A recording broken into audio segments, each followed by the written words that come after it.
students. In this video, we are going to see about the theories of capital structure. The main objective of the firm should be directed towards the maximization of the value of the firm. The capital structure decision should be examined from the point of view of its impact on the value of the firm. If the value of the firm can be affected by capital structure or by financing decision, a firm would like to have a capital structure which maximizes the market value of the firm. Now, there are broadly four approaches in this regard. The one is net income approach, net operating income approach, traditional approach and MM approach. Now, let me see about these net income approach and net operating income approach, traditional approach and MM approach in detail.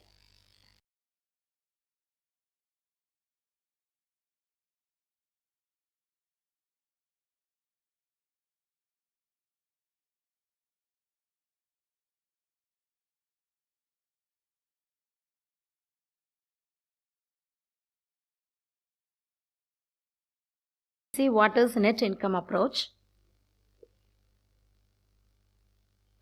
Let me see what is net income approach. So first, according to this approach, the firm can minimize the weighted average cost of capital and increase the value of the firm as well as the market price. Here, the firm can minimize the weighted average cost of capital and also increase the value of the firm as well as the market price of equity shares by using debt financing to the maximum possible extent. So this is the approaches of net income, and also this approach has based upon the following assumption is cost is less than the cost of equity. The cost of debt is less than the cost of equity, and also there is no tax, and the debt content does not change the risk perception of the investors. Here the assumptions are cost of debt is less than the cost of equity and there are no taxes, and also the debt content does not change the risk perception of the investors. So now let me move to the net operating income approach. According to this approach, the market value of the firm is not affected by the capital structure changes. The firm is not affected by the capital structure changes, and also the overall cost of capital remain constant irrespective of the method of financing. The cost of capital remain constant irrespective of the method of financing. There is nothing as an optimum capital structure, and we can say every capital structure is the optimum capital structure. And also this approach is based upon some assumptions. First one is the market capitalizes the value of the firm as a whole, and also the business risk remain constant. Business risk remain constant at every level of debt equity mix, and also there are no corporate taxes is the assumptions of net operating income approach.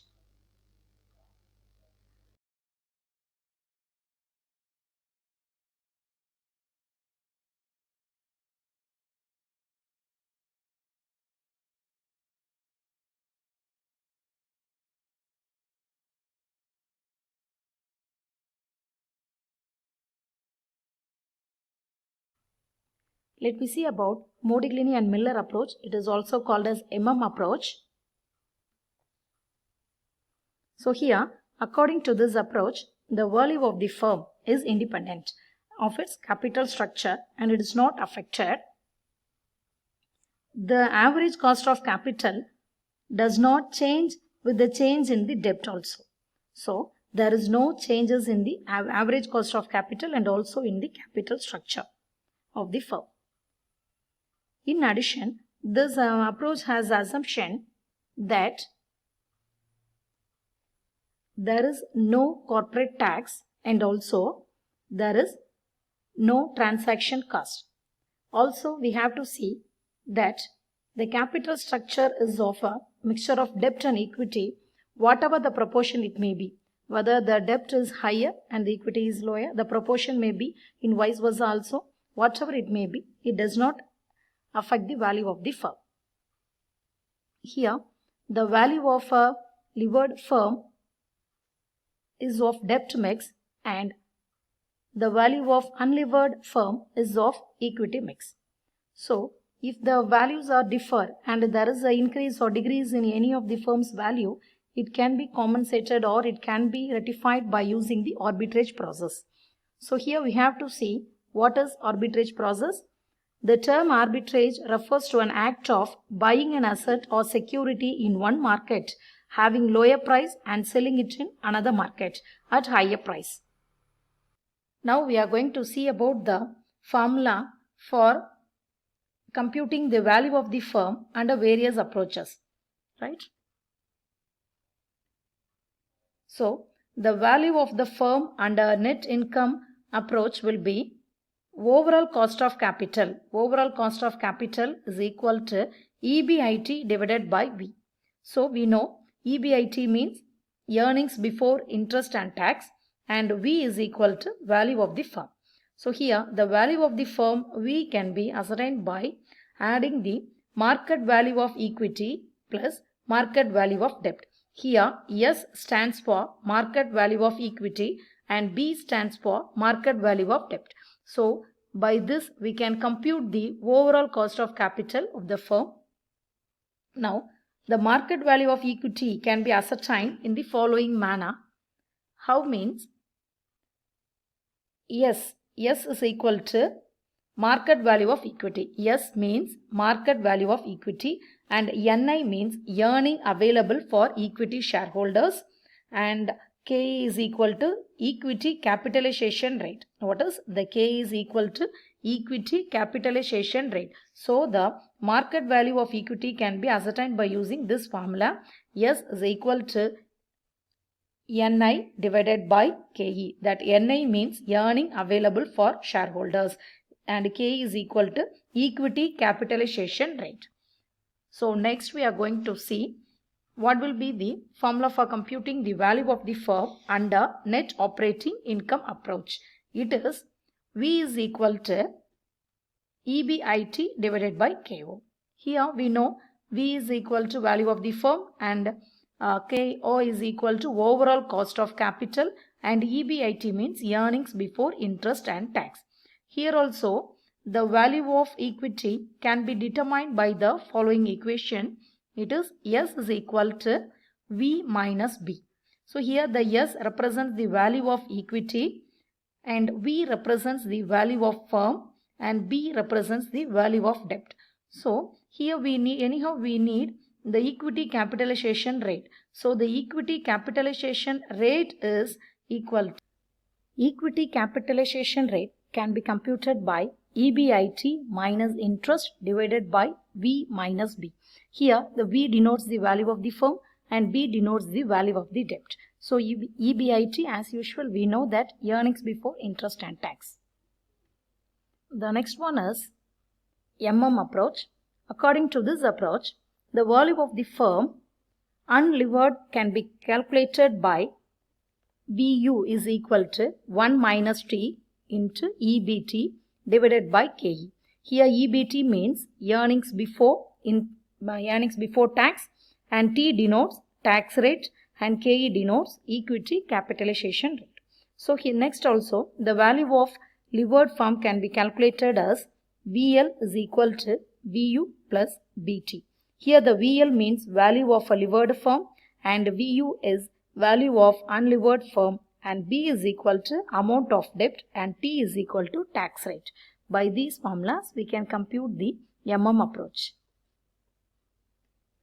By using these formulas, let me solve this problem using net income approach. So X Limited is expecting an annual EBIT of rupees 1 lakh. The company has rupees 4 lakhs in 10% debentures. The cost of equity capital or capitalization rate is 12.5%. You are required to calculate the total value of the firm and also state the overall cost of capital. So now let me solve this problem. Now we are going to compute the calculation of value of the firm. We are going to do the calculation of value of the firm.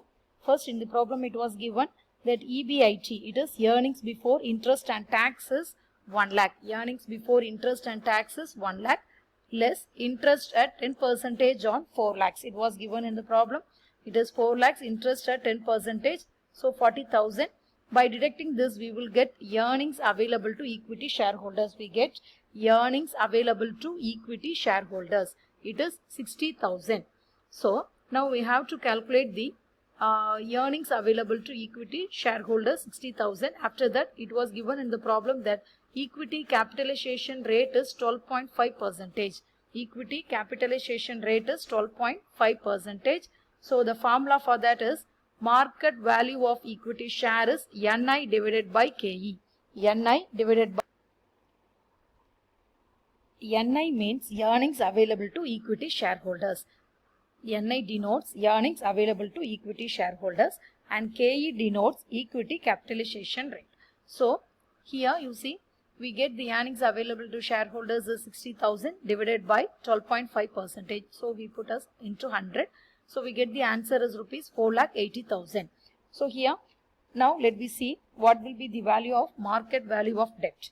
So in the problem it was given that market value of debt is 4 lakhs. Market value of debt is 4 lakhs, and also now we are going to calculate the total value of the firm. How to calculate the total value of the firm? The formula is V is equal to S plus B. V is equal to S plus B.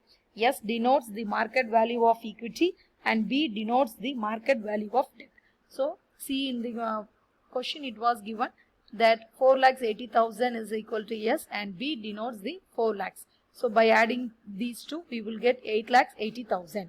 So now we can calculate the overall cost of capital. So the formula for overall cost of capital is EBIT divided by V.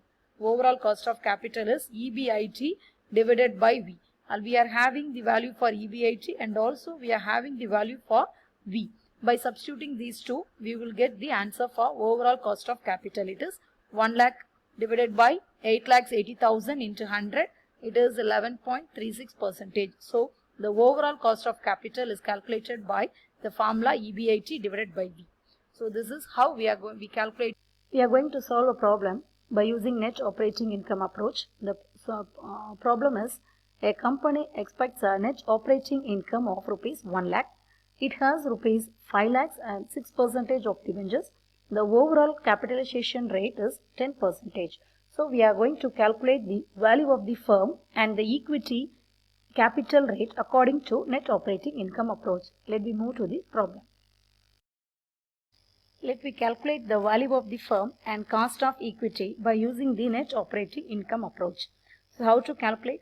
First we have to go through the problem. In this problem it was given that net operating income is rupees 1 lakh. So the net operating income is rupees 1 lakh. And the overall cost of capital is 10%. The overall cost of capital is 10%. It was given. By this, we can calculate the market value of the firm. The formula for market value of the firm V is equal to EBIT divided by KO. So here, the EBIT is rupees 1 lakh divided by the overall cost of capital is 10%. We can write the 10% as 10 into 100. So we have written as 1 lakh divided by 10 into 100. So we will get rupees 10 lakhs as our market value of firm. So it is V. V is equal to 10 lakhs. Here we can write it as V is equal to 10 lakhs. So then market value of equity. Market value of equity is equal to V minus B. V minus B, the value for V is 10 lakhs, rupees 10 lakhs, and the value for B is rupees 5 lakhs. It is also given in the problem. So by deducting these two, we will get rupees 5 lakhs as our market value of equity. Our market value of equity is rupees 5 lakhs. Now we can calculate our equity capitalization rate. It is KE. The formula for that is EBIT minus interest divided by V minus B. Here you see the EBIT is already given in our problem as 1 lakh, and we can calculate the 30,000 from that 5 lakhs as our debenture having 6% of debenture. It was given in the question that it has 5 lakhs as 6% of debentures. By calculating that, we will get interest as rupees 30,000 and divided by V. The value of V is 10 lakhs and the value of B is 5 lakhs. By solving this, we will get our answer as 14% as our equity capitalization. as our equity capitalization is 14%. The EBIT minus I, here the interest is calculated from the question. It was given that 5 lakhs as 6% of debentures. From that we have calculated the interest, and remaining that we have substituted in this formula, and we get our answer as 14% as our equity capitalization rate. Now we are going to solve this problem with approach. The problem given is there are two firms, they are both A and B, are identical in all respects except the degree of leverage. Firm A has a 6% debt of rupees 3 lakhs while firm B has no debt. But both the firms earn an EBT means earnings before tax of rupees 1,20,000 each. The equity capitalization rate is 10%. Equity capitalization rate is 10% and the corporate tax is 60%. Now we have to calculate the market value of two firms. We are going to calculate the market value of two firms. Now let me go to the solutions. We are going to calculate the market value of two firms. Market value of two firms with the help of approach. Market value of two firms with the help of approach. So that the formula is value of unlevered firm.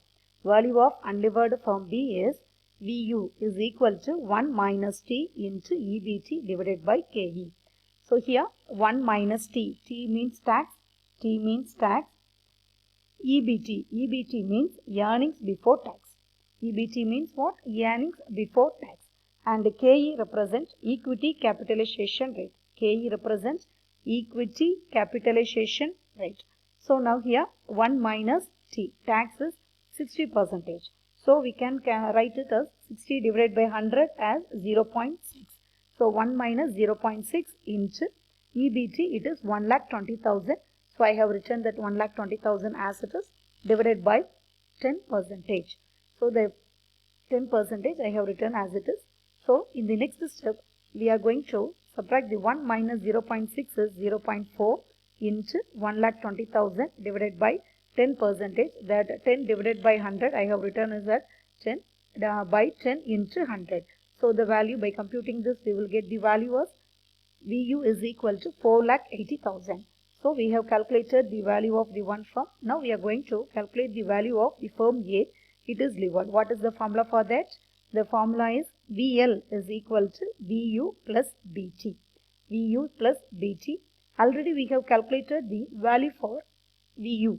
It is 4,80,000.